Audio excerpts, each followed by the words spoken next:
What's wrong, baby? Humakbang ako palapit para sana aluin siya, pero mas lalong tumindi ang takot sa mga mata niya at napaatras. Dumagundong ang kaba sa dibdib ko nang makita ang ginawa niya. Namumula na naman ang mga mata niya at nang magsitulo ang mga luha galing doon ay parang piniga ang puso ko. Halo-halong emosyon ang nakikita ko sa mga mata niya at pagkamuhi ang pinakamalinaw sa lahat. Kinabahan ako dahil doon. Laging masaya ang mga mata ni Summer at ngayon na tinitingnan ko yon, para akong ibinalik sa unang araw na nakita ko ang mga mata nila ni Rain. Puno ng galit, pagkamuhi at takot. Summer? Bago ko pa man matapos ang sasabihin ko, tumakbo na siya palayo sa akin at nagmamadaling umakyat sa hagdan. Summer!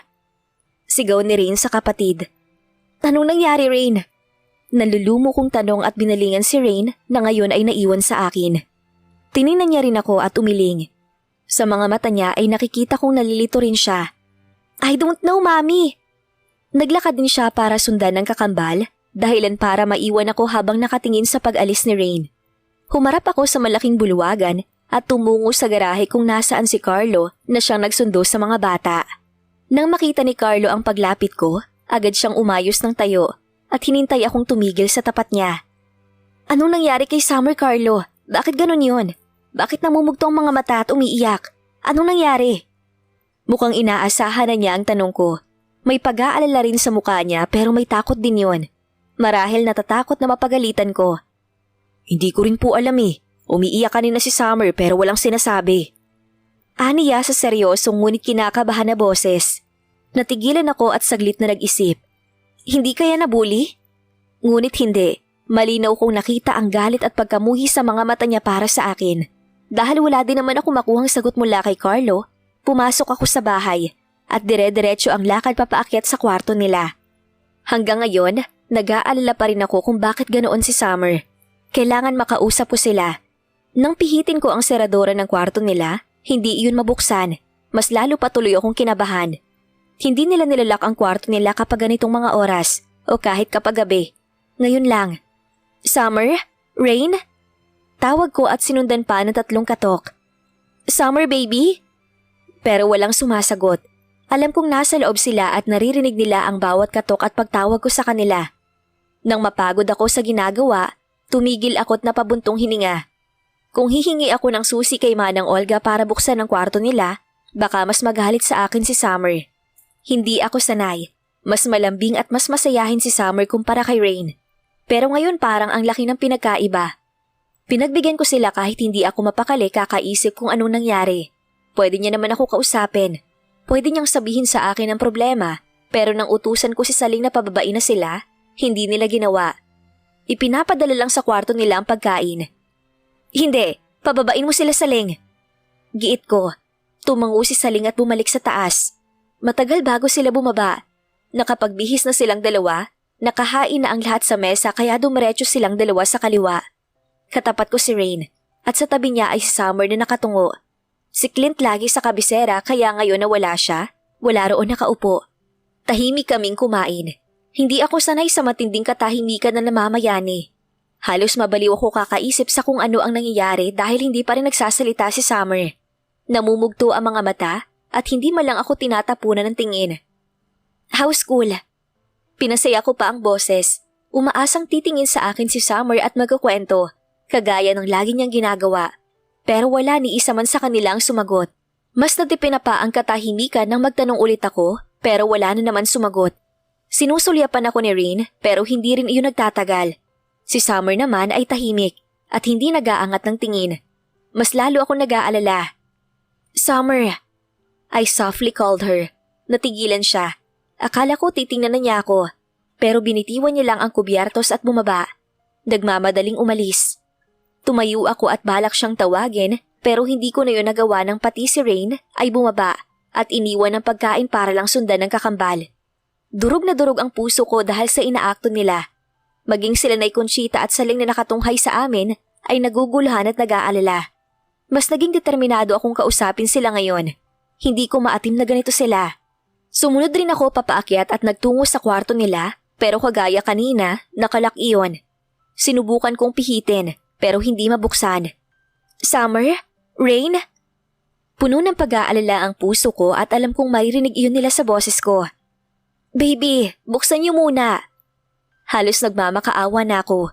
Kailangan ko silang makausap. Naguguluhan din ako at mas lalong nag-aalala. Natigilan ako sa pagkatok nang marinig ang pagkikbi at pag-iyak mula sa loob. Itinapat ko ang tenga sa pinto at pinakinggang mabuti ang nangyayari sa loob. Tanging pagkikbi at pag-iyak ang naririnig ko. Tuluyang bumigat ang dibdib ko. Nagiinit na rin ang sulok ng mga mata ko dahil kahit walang salita, alam kong nasasaktan sila. Hindi ko marinig ang boses nila pero alam kong dalawa silang umiiyak ngayon. Muli ay tinawag ko ang pangalan nila pero hindi pa rin bumukas ang pinto. Nakilala ko si Summer at si Rain bilang mga bata na laging nagsasabi sa akin ang lahat. Pero ngayon parang mas takot pa sila sa akin. Ayaw ko ng ganito. Hindi ko kaya. Kailangan malaman ko ang problema. Mayat maya ako kung bumalik sa kwarto nila Summer at Rain. Nakalak pa rin iyon at tahimik na sila sa loob. Ayaw pa rin nilang lumabas at magsabi kung ano ang problema. Hindi pa rin ako mapakali sa mga nangyayari. Sobrang sakit na marinig ang pag-iyak nila. Hindi ko alam ang dahilan kaya mas nasasaktan ako. Bumaba ako para lang hanapin si Manang Olga. Natagpuan ko siya nakausap si Carlo. Sigurado ka bang walang umaway kay Summer? Umiiyak yung bata pagka-uwi, Carlo. Medyo pagalit na saad ni Manang Olga. Umiling si Carlo. Manang, nasa labas na sila ng gate nang dumating ako. Tahimik lang si Summer nung nakarating ako. Pero nang papunta na kami sa mansyon, ay isa ka na siya nagsimulang umiyak. Hindi naman sila nag-away ni Rain. Hindi ko rin po alam Manang Olga ang dahilan. Sinubukan kong magtanong pero hindi naman sumasagot ang senyorita. Tumango si Manang Olga ngunit bumuga ng malalim na hininga. Kagaya ko rin sila, nag-aalala sa nangyari sa kambal. Tiningnan ako ni Carlo nang mapansin ang presensya ko kasunod ng pagbaling sa akin ni Manang Olga. Nabigla rin siya nang makita ako. Eudora! Tawag niya. Manang, hihiram sana ako ng duplicate key sa kwarto nila Summer. Gusto ko lang tingnan kung ano nangyayari sa loob. Mababa ang boses ko nang sabihin ang huling salita. Tumango siya. Halika, kukunin ko. Sabay kaming pumasok sa mansyon. Rodaline, kunin mo ang susi ng kwarto nila Summer. Utos niya sa isang mas batang katulong. Saglit silang umalis para kunin ang kumpol ng mga susi at nang bumalik ay agad na ipinakita sa akin ang isa. Ito ang susi sa kwarto ng mga bata. Ani Manang Olga na hinawakan ng mabuti ang makapal na susi. Nang makuha ko iyon, agad akong tumuloy sa kwarto ng mga bata at binuksan iyon. Tulad ng inaasahan ko, mahimbing na natutulog ang dalawa. Yakap ni Rain si Summer habang nakatihaya ito. Namumugto ang mga mata ng dalawa. Tila napagod na lamang sila kakaiyak, kaya nakatulog. Dahil natural silang maputi kagaya ng nyebe, kitang-kita ko ang mapupula nilang ilong. Siguro ngayon lang sila nakatulog. Patagal ng patagal ang tingin ko sa kanila, mas naninikip ang dibdib ko. Hindi ko maintindihan ang nangyayari, pero ang takot sa mga mata ni Summer ang nagbibigay sa akin ng matinding kaba. Noong una ko silang makita ni Rain, pinagtataguan nila ako. Noong unang beses na nalapitan ko sila, nagmamakaawa sila na wag kong sasaktan at puno ng takot ang mahina nilang boses. Noong unang beses na makita ko ang mga mata nila, malinaw na malinaw ang takot doon. Nang mga panahon na yon, naiintindihan ko. Alam kong para kay Eudora ang mga emosyon na yon at hindi para sa akin. Ang nangyari kanina ay kakaiba. Ang lahat ng pagkamuhi, takot at pangamba sa mata ni Summer ay para sa akin. Para sa akin bilang si Rafaela. Para nga ba sa akin? Gusto kong haplusin ang buhok nila. Ibulong kung gaano ko sila kamahal. Ngunit hindi ko na ginawa. Nakatulugan na nila ang pag-iyak, kaya kapag magising sila na narito ako, samantalang nakalak ang pinto, baka hindi nila yun magustuhan. Ilang buntong hininga ang kumawala sa labi ko habang tinitingnan sila. Nagpasya lang akong bumaba para ipaghanda sila ng merienda mamayang pagising nila. Palapit pa lang ako sa kusina, ay narinig ko na ang mahinang paghikbi galing doon. Isa lang naman ang kilala kong laging naroon, si Saling. Dahan-dahan ako naglakad at nang makita siyang naghuhugas ng baso sa sink, tumigil din agad. Yumuyog-yog ang balikat niya. Impit na humihigbi at madalas na sumisinghot. May problema nga. Saling. Marahan kong tawag sa kanya. Nanigas siya sa kinatatayuan. Nakita ko rin ang pasimple niyang pagpunas ng luha at naghilamos pa. Akala yata hindi ko nahuli ang pag-iyak niya. Bakit po? Tanong niya na hanggang ngayon ay nakatalikod pa rin sa akin. Tumuloy ako sa paglalakad at tumigil sa tabi niya. Tumungo siya at nagpunas ng muka gamit ang kamay. Anong problema? Naging mabait sa akin si Saling. Kung meron mang malapit sa akin sa lahat ng kasambahay, siya iyon. Kaya ngayon na alam kong may problema siya, gusto kong makatulong. Huwag mong sasabihin na wala dahil alam kong meron. Sabihin mo sa akin, baka may maitulong ako. Panghihikayat ko pa. Umiling siya, pero hindi pa rin ako magawang tingnan. Si Carlo ba? Anong problema? Nag-angat siya ng tingin at nagtagpo ang mga mata namin. Kumislap ang lungkot sa mga mata niya at nahulog ang mga butil ng luha galing doon. Magiging maayos din po ako. Aniya at peking umiti kasabay ng pagpunas ng marahas sa kanyang basang pisngi. Pwede mo naman sabihin sa akin, Saling. Makikinig ako. Kahit yun lang ang magawa ko, para naman gumaan ang loob mo. Kapag magluluto ng lunch at dinner, narito rin si Nay Conchita at ang isa pang katulong, tumutulong sa amin. Pero kapag ganitong mga oras kami lang ni Saling, lagi siyang narito at tila may iniiwasan sa labas. Wala rin naman pong magbabago. Tsaka mababaw lang po ang problema na to.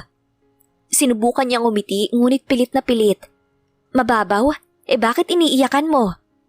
Natigilan siya. Pagkaraan, gumuhit na naman ang lungkot sa kanyang mga mata. Kinagat niya ang ibabang labi at nag-iwas ng tingin. Huminga siya ng malalim at mapait ng umiti. Siguro ako naman po tong may kasalanan. Simula niya. Hinindaan ko noon si Carlo nang manligaw sa akin. Nagpapasalamat pa nga po ako na isinama niyo ko sa bakasyon niyo dahil malalayo ko sa kanya pansamantala. Ayaw ko po kasi sana na lumalim ang nararamdaman ko para sa kanya. Kaso nitong pagbalik natin, mas nasaktan pa yata ako. Pekish siyang natawa habang pinupunasan ang mga luhang nagsitulo na naman. Ayos na po yun sa akin. Mukhang mahal naman siya ni Rose. Wala rin naman akong magagawa kung hindi ang maging masaya para sa kanila, lalo na ngayon na magkaka-baby na sila. Dagdag niya sa mahina at garalgal na boses. Umawang ang bibig ko dahil sa huli niyang sinabi. Buntis si Rose? Si Carlo ang ama? Hindi ko alam ang sasabihin lalo na at nabigla rin ako. Buntis si Rose? Utal kong tanong, hindi pa rin makapaniwala. Tumangu-tangu siya at ngumiti, pinunasan ng mga luha. I can feel her pain. Sa tuwing sinusulyapan ko siya, mas lalo kong nakikita ang lungkot sa mga mata niya.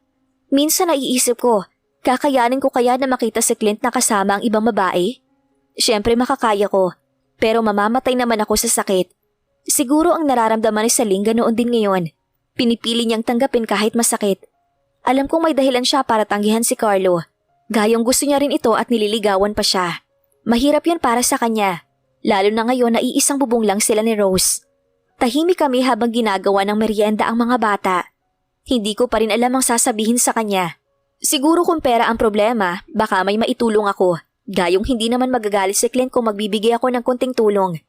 Pero iba ang sitwasyon niya. Hindi ko alam kung paano makakatulong. Kaya siguro hindi na si Rose madalas dito sa kusina. Kaya ito nakipagpalit ng trabaho sa isang katulong. Nang matapos kami maghanda ng merienda, umakyat ako sa kwarto nila Summer. Kinatok ko iyon. Dahil nang lumabas ako kanina, isinarado ko yon mula sa loob. Ngayon nakalak na naman. Walang nagsalita. Wala rin ingay. Kaya naisip kong baka natutulog pa. Siguro naman bababa sila mamaya dahil nakasanayan na nilang magmerienda. Ngunit bigo ako. Dahil sumapit na ang dilim, hindi pa rin sila bumababa. Napuno na naman ng pag-aalala ang puso ko, lalo na nang kumatok ulit ako sa kwarto nila, pero wala pa rin. Ayaw sumagot. Nang si Saling ang kumatok, sumagot naman daw si Ray na hindi sila nagugutom, pero nanatiling nakasarado ang pinto. Hindi po kaya nagtatampo? Ani Saling na ngayon ay nakatingin sa akin ng mataman. Nakita nila ang nangyari kanina sa hapagkainan, kaya paniguradong napansin din nila ang inakto ni Summer. Kung pagtatampo naman, hindi ganun si Summer magtampo. At mas lalong wala akong maisip na dahilan para magtampo siya sa akin. Maayos kami kaninang umaga. Inihatid ko pa sila hanggang sa van bago umalis. Humalik pa sila sa akin ni Rain. Takot ang nakita kong emosyon sa kanyang mga mata. Hindi ako maaaring magkamali. Hindi lang maarok ng isip ko kung ano ang dahilan. Hindi rin Saling. Hindi naman yung magtatampo sa akin. Wala naman ako naging kasalanan sa kanila. Mahina kong sagot. Nakausap niyo na po ba si... Tumikim siya saglit. Carlo? Siya po ang nagsundo sa mga bata. Tumango ako at sinipat siya ng tingin. Hindi na namumula ang mga mata niya. Puno na lamang iyon ng pag-aalala na alam kong para sa akin at sa mga bata. Wala naman siyang ibang sinabi, maliban sa umiiyak si Summer nang papunta na sila rito. Mukhang hindi niya rin alam ang dahilan. Nanghihina kong turan. Buong hapon akong pagod kakaisip kay Summer, kahit ang sarili kong mga katanungan ay hindi ko rin masagot-sagot. Hayaan na po muna natin ang senyorita. Alam kong magsasabi rin po iyon sa inyo na naging problema. Malumanay na saad ni Saling. Pilit ko siyang ginitian at tinanguan. Sana nga. 7:00 na nang makauwi si Clint. Nasakto naman na nasa kwarto ako at naliligo, kaya hindi ko na siya nasalubong. Alam kong bababa ang mga bata mamaya sa dining area dahil narito si Clint. Kinakabahan ako dahil sa samot-saring dahilan na hindi makayanan dalhin ang dibdib ko. Pagkababa ko, diretso agad sa dining area para maghanda ng hapunan. Tinulungan naman ako ni Saling at ng 2 pang katulong. Pakitawag si Clint pati na ang mga bata. Utos ko sa kanila. Sumunod ang si Rose at ang isa pang katulong. Umakyat sila habang nagsasalin ako ng juice sa mga baso. Ilang saglit lang ay naroon na si Clint. He is wearing a blue V-neck shirt paired with black shorts. Agad siyang ngumiti at malalaki ang hakbang ni lumapit sa akin at magaan na hinalikan ang pisngi ko. Kakain na. Dahil siguro sa kaba ay hindi ko na nasuklian ang ngiti niya. Ang mga bata. Pinapatawag ko na. Tumango siya at naglakad papunta sa kabisera. Naupo naman ako sa kanan niya at hinintay ang pagbaba ng kambal. How's your day? Kasual niyang tanong. Lagi niya itong itinatanong sa akin. Sa amin. Noong una natutuwa ako kapag tinatanong niya ako ng ganyan, habang nakikinig siya sa mga sinasabi ko. Ngayon wala akong maisagot. Kumunot ang kanyang noo na makita ang naging reaksyon ko. What's wrong, wife? Ani niya sa masuyong boses pero nababahira ng pagtataka. Gusto kong magsumbong. Gusto kong sabihin ang mga nangyari, pero tila umurong ang dila ko. Dumating si Rain kaya sa kanya napunta ang atensyon naming dalawa. Maliliit ang hakbang niya palapit. Where's Summer? Si Clint nang mapansin na wala si Summer. Pero hindi na kailangan sagutin dahil parating na rin si Summer, na ngayon ay nakatungo at kagaya ni Rain ay maliliit ang hakbang. From that, I can clearly see it. Malaki nga ang problema. Dahil kung ayos lang ang lahat o kahit nagtatampo siya sa akin, tatakbo siya palapit kay Clint at babatiin ito bago maupo sa kanyang upuan. Ibang-iba ngayon, ni isang ngiti ay wala. Nakatungo lamang sila nang maupo at isang beses lang sinulyapan si Clint bago tumingin sa pinggan. Hinintay kong tingnan niya rin ako o kahit sulyapan man lang, pero wala pa rin. I want to call her name, pero nang makita kong pati si Rain ay nakatingin lang sa pinggan, tuluyan akong nilubayan ng lakas. Alam kong napansin iyon ni Clint dahil palipat-lipat ang tingin niya sa dalawa pero wala siyang sinabi. Inasikaso agad ng mga katulong ang kambal habang kumukuha naman ako ng pagkain para sa akin. Pero panay pa rin ang sulyap ko sa kanila. Hindi ko na maramdaman na gusto kong kumain pero pinili kong sumubo. Nakakabinging katahimikan ang namayani sa habag-kainan. Tunog lang ng kubyertos ang naririnig dahilan para mas lalo akong kabahan. My babies. Their silence hurt me so much. Dahil nasanay ako na madaldal si Summer habang kumakain, nagkukwento, nagtatanong at nakikipag-asaran kay Rain. Ngayon sobrang tahimik na para bang takot gumawa ng ingay. Summer. Agad akong napatingin kay Clint nang marinig siya. Nakita ko rin ang pagkatigil ni Summer sa pagkain pero hindi tumingin sa ama. Baby, what's wrong? May pag-aalala nitong tanong. Tiningnan ko si Summer at si Rain pero pareho silang nakayuko. Muli na naman tinawag ni Clint ang pangalan ng anak sa mas malambing pang tono. Summer slowly lift up her chin. Tumingin ito kay Clint at kalaunan sa akin. Nagimbal din ako na makita ang agad na pagrehistro ng takot sa mga mata ng bata. Kitang-kita ko ang pagkabalisa niya at agad na nagbaba ng tingin sa pagkain. Mahigpit niyang hinawakan ang kubyertos na para bang natatakot siya. Summer? Hindi ko na rin nakilala ang boses ko dahil sa sobrang pag-aalala. Nag-away ba kayo ni Summer? Si Clint na bumaling kay Rain. Nakatingin si Rain sa ama at umiling. Tiningnan niya rin ako kaya sa akin napatingin si Clint. What happened? Naghahanap ng kasagutan ang tanong niya. Napailing ako nang wala man lang lumabas na salita sa bibig ko. Hindi ko rin alam ang sasabihin. Lahat kami inapatingin kay Summer nang marinig ang mahina niyang paghikbi. Naalarma agad ako pero bago pa man ako makatayo para lapitan siya, agad na siyang nakababa ng upuan at tumatakbong umalis. Summer! Si Clint iyon na mukhang nagulat din. My heart hurts a lot Hindi ko maintindihan kung bakit nagkakaganito bigla. Why? Nagtungo ang tingin ko kay Ray na siyang nagsalita. Malamig ang tanong niya pero hindi nito maikukubli ang takot at pagkalito sa mga mata niya. Halos gumuho ang mundo ko nang makita ang nagbabadyang luha sa mga mata niya. Narinig ko silang umiyak sa kwarto. Narinig ko ang paghikbi nila at nasaktan ako. Pero ngayon na nakikita ko ang pagpipigil ni Ray na wag umiyak, mas lalo ako nasasaktan. You broke your promise. Kasabay nito ang pagkabasag ng kanyang boses. Titig na titig ako sa kanya habang unti-unting nagsitulo ang mga luha niya. Naging malinaw ang takot at sakit sa mga mata niya. Gusto ko siyang aluin, pero maski ako nalilito sa mga nangyayari. Why, Mom? You told us that you love us. Bigo niyang saad. Kumawala ang hikbi sa kanyang labi at mas lalo pang bumuhos ang mga luha na hindi ko na namamalayan, na nagsisitulo na rin pala mga luha ko. Gusto kong magalit, pero para kanino? I shook my head trying to calm myself. Ano bang nagawa ni Mami? Nalilito kong tanong. Nagmamakaawa ang tingin ko sa kanya. Hinahanap ang sagot sa mga mata niya, pero nawalan ako ng pag-asa nang bumaba siya at umalis din. Mas lalo pang sumikip ang dibdib ko at tuluyang lumakas ang pag-iyak ko. Nakita ko ang pagtayo ni Clint para sundan ang mga bata. Yun din ang gusto ko, ang sundan niya ang kambal, dahil wala akong lakas na gawin yon. Nang maiwan ako sa hapag, mas lalo kong naramdaman ang sakit. Hindi ko maintindihan ang sinasabi ni Rain. Wala akong maintindihan. Para bang sa akin dapat isisi ang lahat dahil may mali akong ginawa. Wala akong maisip na dahilan para magalit sila sa akin. I could take everyone's anger. Kahit ang galit ni Clint kaya kong tiisin. Pero wag lang sila Summer at Rain dahil nawawalan ako ng lakas. Mas nasasaktan ako kapag nasasaktan sila. Lalo na kung dahil sa akin.